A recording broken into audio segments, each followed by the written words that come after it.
Hi, Sir Carl. Magandang araw po sa iyo at sa mga tagapakinig nitong iyong channel. Itago niyo na lang po ako sa pangalang Jelay. Isa po akong dance instructor at nais kong ibahagi sa inyo ang karanasan namin ng aking kaibigan na si Christina. Hindi niya rin tunay na pangalan.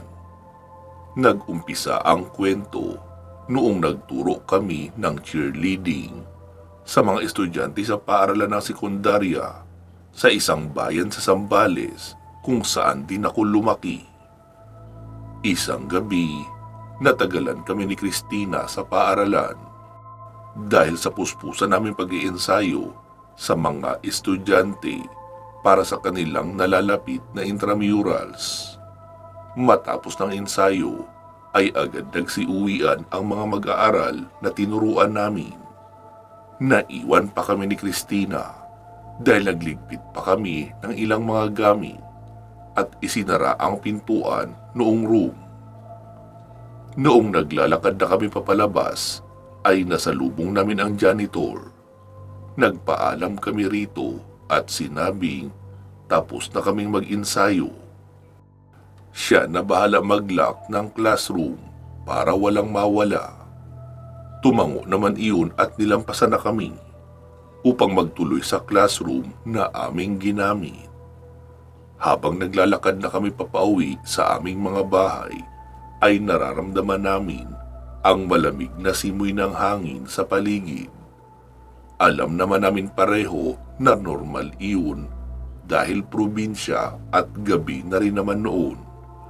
Kaso nga lang, dahil sa kabilugan iyon ng buwan at sobrang katahimikan ng paligid, kaya pinanayuan ako ng balahibo sa braso. Iyon bang nakakaramdam ako ng kaunting kilabot? Hindi pa kami gaanong nakakalayo sa campus, ay may nakita kaming isang babae na papasalubong sa amin. Mapuno pa sa kinaroroonan noon, kaya hindi ako sigurado sa itsura niya. Inisip ko nga na baka isa sa mga estudyante na tinuruan namin na may nakalimutan sa room kaya bumalik. Pero sa hindi may paliwanag na pakiramdam, habang papalapit siya sa amin ay kinikilabutan ako. Hindi na rin nagsasalita si Tina, pero napakahigpit na ng kapit niya sa braso ko. Kapag nasisinagan kaunti ng liwanag ng buwan, ay napapansin kong nakapalda iyon ng itim, tapos may suot na t-shirt. Kaya panay ang sabi ko sa aking sarili na huwag matakot, dahil normal na tao lang naman iyon, tsaka babae pa. Kaya walang magiging panganib na magmumula sa kanya. Pero noong halos ilang hakbang na lang ang layo niya sa amin, ay doon na nagsimulang manlambot ang mga tuhod ko, dahil para siyang taong grasa o iyong mga baliw na walang ligo. Nakasabog ang buhok niya at nakayuko siya sa lupa habang naglalakad. Bes! Bes! Mahinang wika ni Tina, pero wala naman siyang idinudugtong sa kanyang sinasabi. Noong tumapat na iyon sa amin ay biglang nagtaas ng ulo at tumingin ng diretso. Doon na namin nakita ang kanyang nakakatakot na mukha. Nakangisi iyon at tila may itim ang mga ngipin. Hindi na napigilan pa ni Tina ang tumili ng todo at kumaripas ng takbo. Hinawakan naman ako noong babae sa braso. Pero buong puweras akong hinablot ang kamay ko. Sabay karipas na rin ang takbo, papasunod kay Tina, habang tumitili na rin. Wala kaming tingin-tingin sa likuran na kumakaripas ng takbo, hanggang sa makarinig kami ng pagaspas sa lugar na aming inalisan. Kinakapos na ako ng hininga sa pagtakbo, kaya binagalan ko ang aking takbo at lumingon sa likuran. Wala na roon ang babae, pero may tila itim na kumot ang nakasunod sa itaas. Nanlalabo na rin ang mga mata ko sa luha dahil sa takot. Kaya hindi na malinaw sa akin ang nakikita kong imahe sa ere. Binilisan ko muli ang pagtakbo at hinawakan sa kamay si Tina para hindi kami mahiwalay sa isa't isa. "Bes, hindi ko na kaya. Napapagod na ako." Hingal na wika ni Tina. Kaya naman gumilid kami at nagkubli sa isang makapal na puno. Tutop ang aming bibig habang nakatingala at hinahanap kung nasaan na ang nilalang na iyon. Dinig pa rin namin ang tunog ng pagaspas na paikot-ikot hanggang sa makarinig kami ng sipol ng isang lalaki na relax lang na naglalakad habang nagsisigarilyo. Lalapitan sana namin para humingi ng tulong. Pero hindi pa nga siya nakalapit sa bahagi namin ay bigla siyang natabunan ng isang itim na anino at nawala. Tanging ang palahaw ng lalaking iyon, napapalayo na ang naririnig namin. Pero halata sa tunog ng sigaw na nasa ere siya habang papalayo. Ibig sabihin ay dinagit siya noong lumilipad na nilalang. Sinamantala na namin ang pagkakataon na tumakbo papauwi. Saglit kaming huminto sa tapat ng bahay namin at tumingin sa itaas. Kung may umiikot pa ba uli na itim na anino pero wala na. Sabi ko kay Tina, "Bes, sige na, umuwi ka na. Titignan kita mula rito. Saka na ako papasok sa bahay kapag nakapasok ka na rin sa bakuran nyo." Wika ko pa. Tumango naman siya at agad nang tumakbo patungo sa bahay nila na hindi naman kalayuan sa amin. Noong makapasok na siya sa bakuran, ay saka pa lang din ako pumasok sa bakuran namin. Pagkapasok ko ng bahay ay nasalubong ko si tatay na nasa sala. "Oh, mabuti at dumating ka na. Dumiretso ka na sa kusina at kakain na raw tayo. Isasara ko lang itong pintuan." Wika pa ni tatay. Nagmano lang ako tapos nagtuloy na nga sa kusina. Napansin naman ako agad ni ate ko. Nakatitig siya sa akin pero hindi nagsasalita. Matapos makapaghain ni nanay ay nagsiupo na kami agad at nagsimulang kumain. Bawal sa amin ang magsalita o magkwentuhan habang kumakain, kaya tahimik lang din si ate. Pero alam kong kanina niya pa gusto magtanong. Nagmadali akong makatapos sa pagkain para makaakyat muna sana sa kwarto. Halos katatayo ko pa lang noong natapos rin si ate na kumain. Sabi nito, "Jelay, bakit namumutla ka? Ano nangyari sa'yo? May sakit ka ba?" Wala po, te. Medyo masama lang ang pakiramdam ko. Sa pagod lang siguro ito. Ilang oras din kami nagturo ng sayaw eh." "Eh di sige, uminom ka na ng gamot bago ka matulog. Para hindi yan matuloy sa trangkaso. Ano, kaya mo bang maghugas ng pinggan? Turno mo ngayon eh." "Opo, te. Kaya ko naman." "Okay, sige. Aakyat na ako. Magwawalis na ako sa itaas. Ikaw nang bahala dyan ha." Wika pa ni ate at naiwan na akong mag-isa sa baba. Noong matapos ako maglinis ng kusina, ay umakyat na ako sa itaas. Pagkarating sa kwarto ko, ay naisip kong kumustahin si Tina.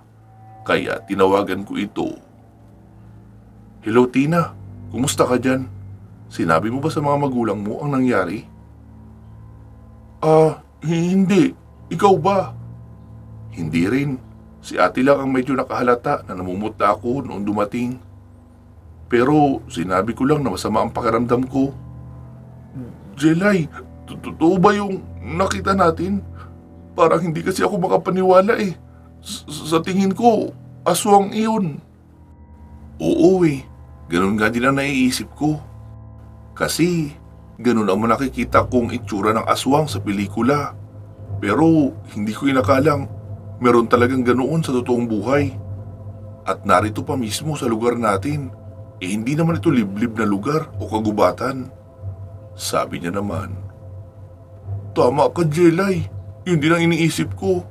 Pero sa tingin ko, ay kailangan nating ipaalam ito sa iba, lalo na sa pamilya natin, para makapag-ingat din sila. Pero baka hindi mo na ngayon. Baka kasi pinaghahanap tayo noong aswang. Alam niyang saksi tayo sa ginawa niyang pagdagit doon sa lalaki. Natatakot ako, Jelay. Naku, wag mo masyadong i-stress ang sarili mo. Basta siguraduhin mo lang na nakalak ang mga bintana mo, tapos matulog ka na. Okay, sige, Jelay. Good night. Oo, good night rin. Matapos kong ibaba ang cellphone, ay saglit akong nagmuni-muni hanggang sa makatulog. Sa hindi ko malamang dahilan, naalimpungatan ako at napabalikwas. Pero hindi ako makatayo. May mabigat na nakadagan sa aking ibabaw. Pilit ko iyong itinutulak pero hindi ko mailaglag dahil tila paralisado ang aking buong katawan na hindi maigalaw. Pilit akong yumuyuko dahil isang ulo ang nakikita ko hanggang sa magawa kong tignan ang ibabang bahagi. Nakita ko ang mukha ng isang lalaki na may malaking kalmot sa mukha. Nakatirik ang mga mata na nakatingin sa akin. Pinilit kong sumigaw at tumili, pero tila may barbed wire sa lalamunan ko at hindi ko magawang sumigaw o humingi ng tulong. Pumikit ako at panay ang pagdarasal sa isip hanggang sa maramdaman kong gumagaan ang aking pakiramdam. Nawala ang nakadagan, kaya dahan-dahan kong iminulat ang aking mga mata. Akala ko ay tapos na ang aking kalbaryo. Pero naroon na sa may paanan ko ang lalaki, nakatayo at wala ng buhay. Hawak siya sa buhok ng isang nakakatakot na babae. Iyon yung babaeng nakasalubong namin noong gabi. Nakangisi siya sa akin habang punong-puno ng dugo ang mga ngipin. Doon na ako nawala ng malay nang bigla akong mapapadyak at napabangon. Wala namang ibang tao sa loob ng kwarto ko. Wala ang lalaki o iyong babaeng aswang. Ibig sabihin ay isa lamang iyong bangungot. Mangiyak-ngiyak akong napatayo at nagtungo sa kwarto ng aking mga magulang.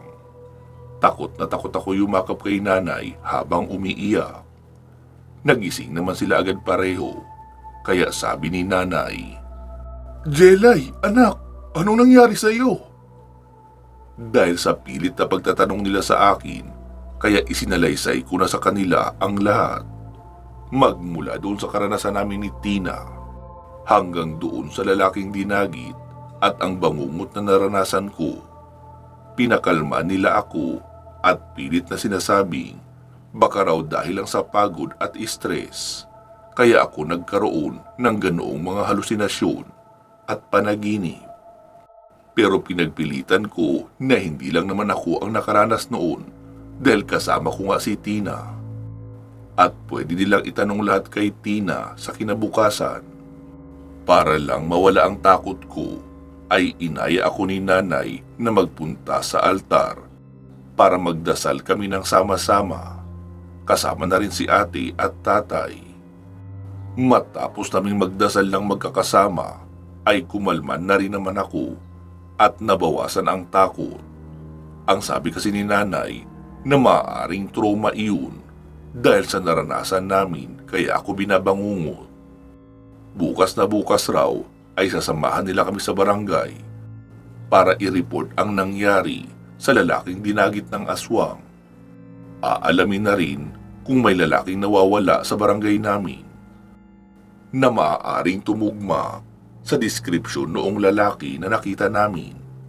Nagsibalik na kami sa aming mga kwarto matapos noon. Nakahiga na ako noon nang may marinig akong bumagsak sa bubungan ng bahay namin. Bigla na naman akong kinabahan. Nakiramdam ako sa paligid kung may iba pa bang taong gising. Pero sa tingin ko ay nakabalik na sa mahimbing na tulog ang mga magulang ko pati na si ate. Nararamdaman ko na maingat na naglalakad ang kung anong nilalang na nasa bubungan. Imposible iyong maging pusa dahil napakabigat ng yabag. May kalumaan na ang aming yero, kaya madaling mayupi kapag natatapakan. hanggang sa maramdaman kong tumalon pa ibaba ang nasabing nilalang at doon naman sa lupa naglakad. Inisip ko na baka isa na naman iyong panaginip, kaya bumangon ako at nagpunta sa kusina. Uminom ako ng tubig at kinurot-kurot ko pa ang aking sarili. Pero sigurado na talaga ako na hindi ako nananaginip, kundi gising na gising. Napansin kong may aninong dumaan sa bintana. Kaya kinuha ko ang isang maliit na kutsilyo at dahan-dahang naglakad papunta sa may sala. Naisip kong silipin sa harapan kung sino ang naroon para naman may pulido akong masabi kapag nagsumbong ako kina nanay. Nagmumukha na akong nasisiraan ng bait dahil tila napaghahalo ko na ang mga pangyayari sa bangungot at realidad. Kaya naman, kailangan ko ng pruweba. Dahan-dahan kong inialis ang pagkakatrangka ng pintuan. Saka ko marahang pinihit ang seradura at sumilip na ako roon. Pero laking gulat ko nang biglang may kamay na lumusot sa pagitan ng pintuan. Kasabay noon ang pagkakita ko sa mukha noong babaeng aswang. Duguan ang kanyang mga kamay pati na ang bunganga. Habang nakangisi at nalilisik ang mga mata na nakatitig sa akin. Doon na ako napatili ng malakas habang todo ang diin sa pintuan pero malakas siya. Hanggang sa maisip kong isaksak sa kamay niya ang kutsilyo at ginawa ko nga iyon. Nagulat siya sa ginawa ko at naiatras ang kamay. Saka ko naman na isarado ang pintuan at agad na inilak. Nakita kong tumatakbo sina nanay, tatay at ate na pababa ng hagdanan. Agad akong nilapitan ni nanay at niyakap. Si tatay naman ay binuksan ang ilaw at lumabas ng pintuan. Noong tignan ko siya ay nakita kong nakatingala siya na mukhang may sinusundan ng tingin. "Abay lintik, totoo nga," sabi naman ni ate. "Nay, may dugo!" Turo pa ni ate sa sahig sa harapan ng pintuan namin. Naroon din ang kutsilyo na isinaksak ko sa kamay ng aswang. "Hala, may sugat ka anak!" Wika ni nanay sabay hawi ng manggas ng suot kong white t-shirt. Noong makita kong may dugo ako roon, ay doon na ako nahimatay. Noong magising ako ay umaga na. Makirot ang braso ko. At noong tignan ko iyon ay may benda na ako roon. Nasa sala lang din ako habang binabantayan ako ni ate. "Bunso, mag-almusal ka na. Pupunta raw tayo sa barangay ngayon. I-report natin yung nangyari sa inyo ni Tina, pati na iyong pagsugod sa atin rito." Matapos makapag-almusal ay sinabi ko kay nanay at tatay na daanan muna namin si Tina para maisama na rin sa barangay na magiging dagdag patunay sa nangyari. "Aling Susan, si Tina po," tanong pa ni nanay ko sa nanay ni Tina. "Naku, nasa kwarto niya. Nagdidiliryo sa taas ng lagnat. Hindi ko nga malaman kung anong nangyari sa kanya. Bigla na lang nagsisigaw kagabi habang tulog. Tapos noong puntahan ko ay inaapoy na ng lagnat." Sabi naman ni nanay. "Aling Susan, may nasaksihan kasi silang krimen ni Jelay noong papauwi sila kagabi." Gulat na gulat si Aling Susan sa narinig. Tapos saka isinalaysay ni nanay ang nangyari base sa kwento ko. Medyo nanghihina kasi ako, kaya siya na ang pinagkwento ko. Matapos namin maikwento kay Aling Susan ang nangyari, ay dumiretso na kami sa barangay. Pero nagulat kami pagkarating roon dahil nagkakagulo sila. Kaya nilapitan ni tatay ang kilala niyang tanod. "Pare, ano nangyayari? Bakit parang nagkakagulo kayo rito?" "Ang anak kasi ni Kap, mukhang may dumukot raw. Nakita ang sombrero at tsinelas sa may kalsada, malapit sa eskwelahan ng high school. Pero hanggang ngayon ay wala pa rin nakakapagsabi kung nasaan. Eh bakit pala kayo narito?" Kasi may re-report kami na nakita nitong si Jelay. Mukhang iyong nawawalang anak ni Kap ang nakita niyang dinagit ng isang nilalang kagabi. Ah, talaga ba? Halika, pasok kayo sa loob nang makuhanan kayo ng statement. Saglit lang at tatawagin ko lang din si Kapitan. Mukhang interesado siya sa maririnig na report niyo. Matapos namin makapag-report sa barangay, ay umuwi na kami sa aming bahay. Sabi ni tatay, "Anak, kailangan mo sumama sa akin. Punta tayo kay Mang Teban, yung albularyo sa kabilang bayan. Kailangan makahingi tayo ng pangontra laban sa aswang na iyon. Hindi malayong balikan ka noon dahil saksi kayo sa krimen na ginawa niya." Sabi naman ni nanay, "Hindi ba pwedeng bukas na lang yan? Kita mo namang nanghihina pa ang anak natin, no?" "Hindi pwede dahil papaano mamayang gabi? Siguradong dadalawin na naman siya sa panaginip. Paano kung pasukin siya sa kwarto habang tulog tayo? Tsaka, hindi naman kami maglalakad papunta roon, magta-tricycle naman." "Eh di sige, tumulak na kayo habang umaga pa." Agad na ngang tumawag si tatay ng tricycle patungo sa bahay ng kakilala niyang albularyo, at pagkarating roon ay muli kong isinalaysay ang itsura ng babaeng aswang, pati na ang ginawa noon. Sabi naman ng albularyo, "Nako, nagbalik si Concordia." "Ha? Sino yun, Tang?" tanong naman ni tatay. "Si Concordia ay biktima ng panghahalay. Isa lang din siyang pangkaraniwang dalaga noong panahong iyon. Sumasama siya sa mga kaedad niya kapag may mga selebrasyon at listahan. Pero may isang pagkakataon na ipinagkanulo siya ng mga kasama niya. May nakasama silang ibang kalalakihan na hindi kakilala ni Concordia. Ayon sa kwento, nag-inuman sila sa isang bahay at pinagkaisahan nilang lasingin ang dalaga. At pagkatapos noon, iniwan na siya ng mga kaibigan niya roon. Doon na naganap ang panghahalay noong mga kalalakihang hindi niya kilala. Hindi pa nakontento sa ginawa nila at pinatay pa nila si Concordia at itinapon lang ang katawan sa kung saan. Pero hindi nila alam na hindi pa pala talaga iyon patay at natagpuan ng isang aswang. Imbis na kainin o biktimahin, ay hinawaan ito para mapagaling ang sugat. Magmula noon ay wala nang nakakita sa dalagang si Concordia. Pero may mga balita na nagpapakita ito sa iba't ibang barangay at nambibiktima ng mga kalalakihan na matatagpuan niya sa daan, lalo na kapag gabi." "Eh bakit pati ang anak ko ay pinagtangkaan niya? Eh pareho naman silang babae ng best friend niya noong makasalubong nila ang aswang na iyon." "Hindi ko alam ang dahilan niya, pero sa tingin ko, kasama sa gusto niya paghigantihan ang mga babaeng naging kaibigan niya na nagpahamak sa kanya. Sinubukan ko nga siyang hanapin dito para sana baguhin ang kanyang isipan at itigil na ang paghihiganti sa mga taong hindi naman talaga nagkasala sa kanya. Kaso, mailap yun masyado eh. Hindi ko talaga natagpuan." "Eh anong gagawin namin, Mang Teban?" "Eh di ipakita nyo na handa nyo ipaglaban ang buhay nyo.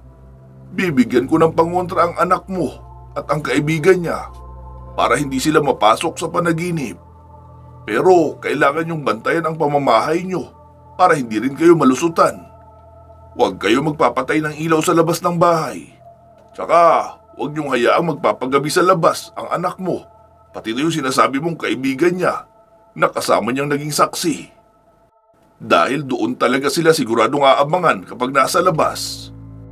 Siguro, hindi pa lalampas ng isang buwan ay titigil na rin naman yan kapag nakita niyang handa kayong lumaban at protektahan ang anak niyo." Matapos kaming payuhan ng albularyo at bigyan ng pangontra, ay nag-abot si tatay ng donasyon, saka kami umuwi. Magmula noon ay palagi na ako sinusundo ni tatay sa eskwelahan. Kapag inaabot pa ako roon ng alas 5 ng hapon, at lahat ng mga payo ng albularyo ay sinunod namin. Sa kabutihang palad ay natigil na ang pagpaparamdam ng aswang na si Concordia sa amin. Maging si Tina ay hindi na rin naman pinaramdaman at iyong tungkol naman sa nawawalang anak ng kapitan ay hindi na rin talaga nakita pa kahit kailan. Wakas, hanggang dito na lang po ang kwentong ito. Naway inyong nagustuhan.